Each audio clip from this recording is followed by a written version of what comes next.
Most welcome to Historiespanarna, History Reconnaissance, and the Boeing B-47 Stratojet, an American long-range, 6-engine turbojet-powered strategic bomber designed to fly at high subsonic speed and at high altitude to avoid enemy interceptor aircraft. The primary mission of the B-47 was as a nuclear bomber capable of striking targets within the Soviet Union. So, join us in a close look at this behemoth in training and in flames on the ground. And please, like, share and subscribe. It means a lot to us. This US bomber was the perfect strategic weapon for its time, the Cold War. The Soviet leadership knew that the B-47 bomber, swiftly deployed in ever greater numbers, gave the United States an unstoppable nuclear strike force. Sadly, the B-47 also suffered losses in accidents on a scale that could in no way have been tolerated by today's standards.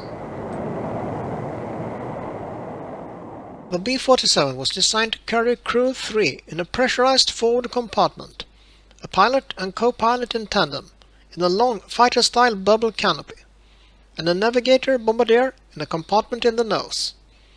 The co-pilot doubled as a tail gunner, using a remotely controlled radar-directed tailgun, and the navigator as bombardier. The bubble canopy provided a high level of visibility to the pilots. As the cockpit was high off the ground, the crew entered via a door and ladder of the underside of the nose. The extreme front of the nose was initially glazed for visual navigation and bomb sighting, but this and the glazing was soon deleted. Most production versions had a metal nose with no windows. A K-series bomb sight provided an integrated radar navigation and visual navigation, the optical portion extending through the nose in a small dome. For greater comfort, both heaters and refrigeration systems were added to the cockpit.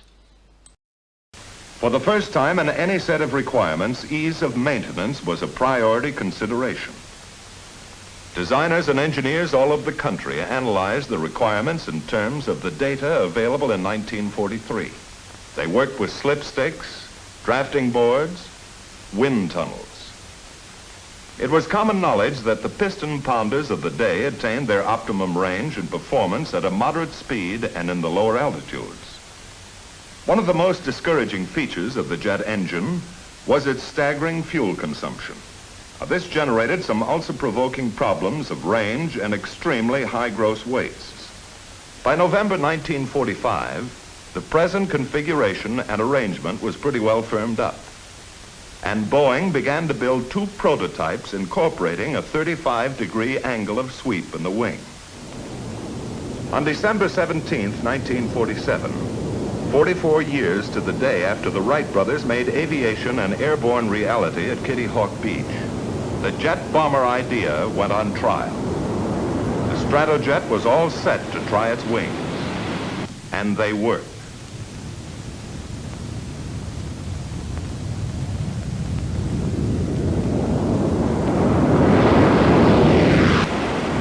A bomber designed to have a margin of performance over all other aircraft.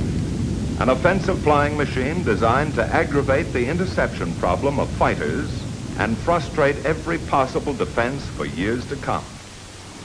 It didn't take long to realize that we had the offensive weapon we ordered, that the Air Force had become landlord of the fastest bomber in the world.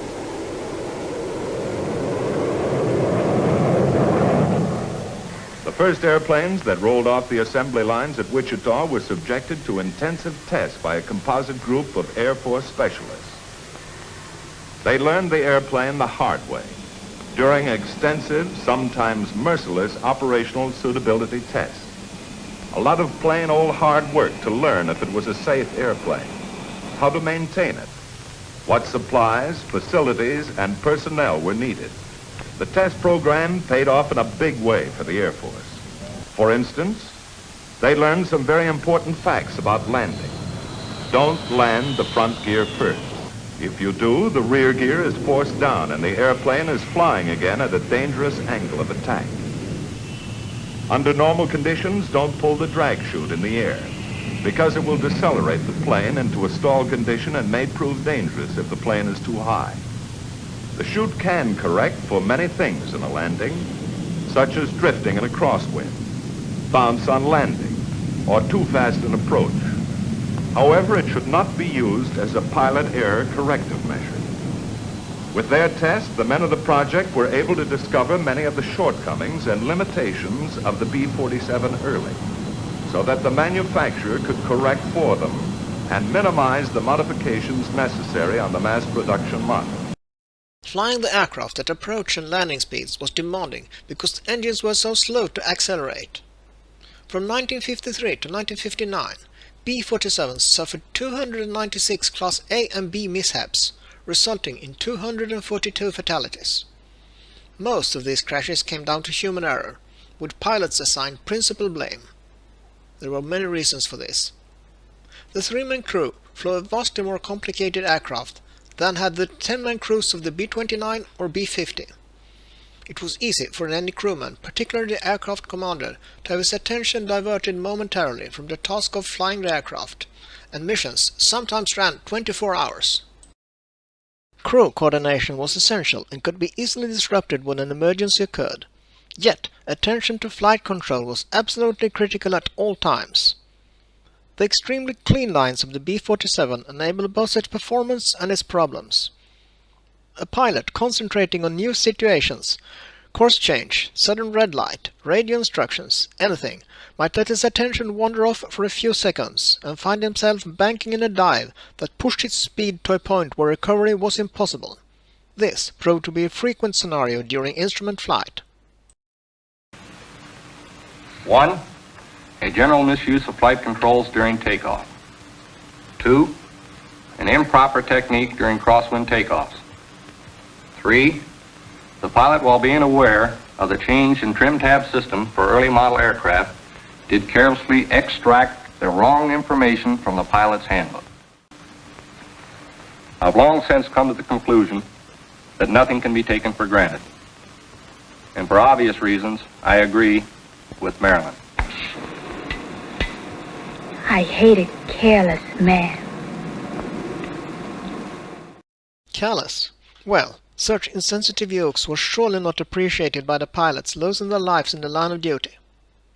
The B-47 crash reports are a litany of human error and design difficulties, impossible to understand by today's safety and training standards. Some of the accidents were inexplicable. In others, aircrafts simply disappeared on a mission. The pilot was all too often a young first lieutenant, usually with less than 500 hours total time and perhaps 50 hours in the B-47. Time and again, the accident board concluded the primary cause was operator error. Faulty technique allowed the aircraft to get into a position from which they were unable to recover.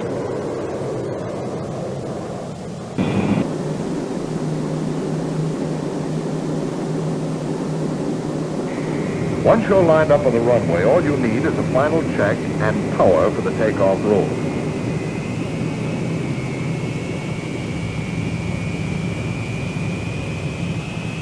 The takeoff attitude of the plane is fixed.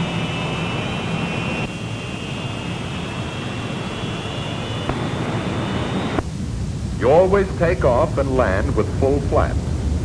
In a crosswind, you'll use some aileron to keep from listing. The flaperons will be in there pitching too. You can't pull it off. When it's good and ready, the plane will fly off by itself.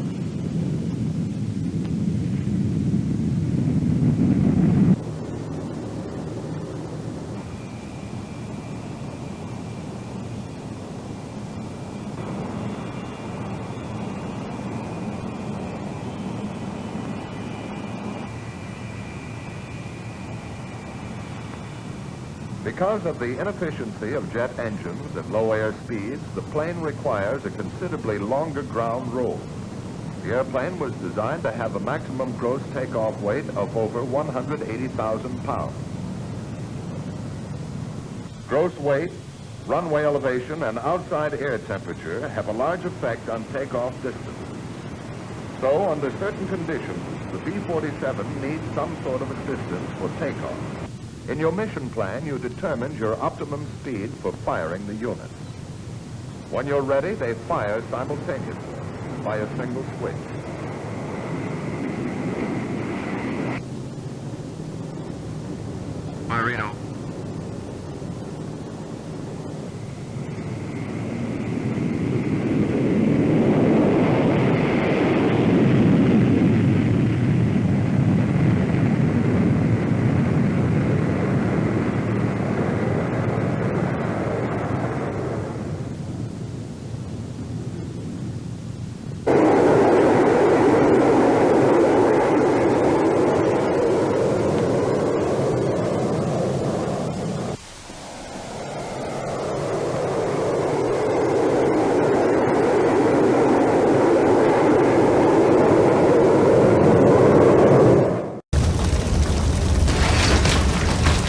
majority of accidents occurred with crews where the aircraft commander was a reserve officer with relatively high total flying hours, but only a small amount of time in the B-47.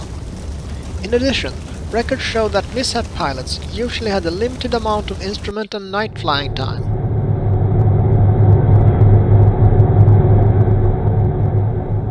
Many of the accidents occurred on takeoff, all with a similar pattern. The high gross weight takeoffs appeared normal until a few seconds after liftoff. Then a wing dipped, struck the runway, and the aircraft crashed and burned. Analysis revealed a loss of power, engine failure, failure of water injection that induced yaw. When this happened, the B-47 entered a stall, and a crash was unavoidable.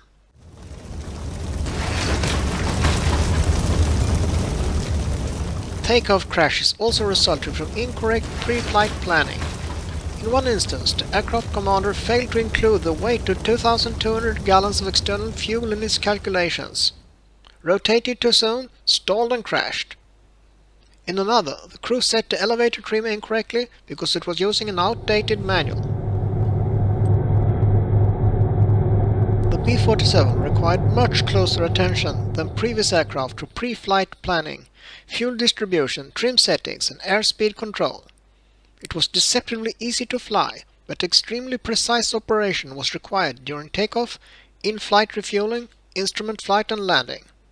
This became even more important with the introduction of new tactics that included higher takeoff weights, minimum interval takeoffs, 3 ship cells for in-flight refueling, and tankers with marginal performance and operation from alternate airfields. During 1951, the B-47 entered operational service with the United States Air Force Strategic Air Command. Over 2,000 were manufactured to meet the Air Force's demands. The B-47 was in service as a strategic bomber until 1965, then largely replaced by the Boeing B-52 Stratojet. Over its lifetime, 203 aircraft, about 10% of total procured, were lost in crashes, with 464 deaths. While never seeing combat as a bomber, reconnaissance RB-47s would occasionally come under fire near or within Soviet airspace. B-47 is the new concept, the new advantage for round-trip bombing missions. For a long time to come, the B-47 will be the best answer, possibly the best solution, for the largest problems of delivering bombs to targets and getting flight crews home safely.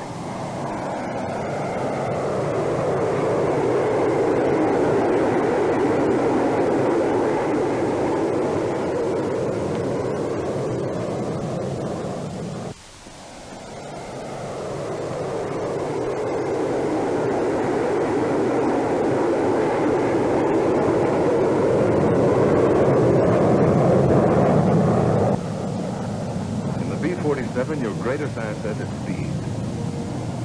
And you'll have enough of it at your fingertips to make interception by present-day fighters extremely difficult. The B-47 has a way of flying all its own. It takes a little time and a lot of hard work to master it. But if you honestly like to fly, it's worth it. It's really the best. That's all, folks. Thanks for watching. Please like and subscribe.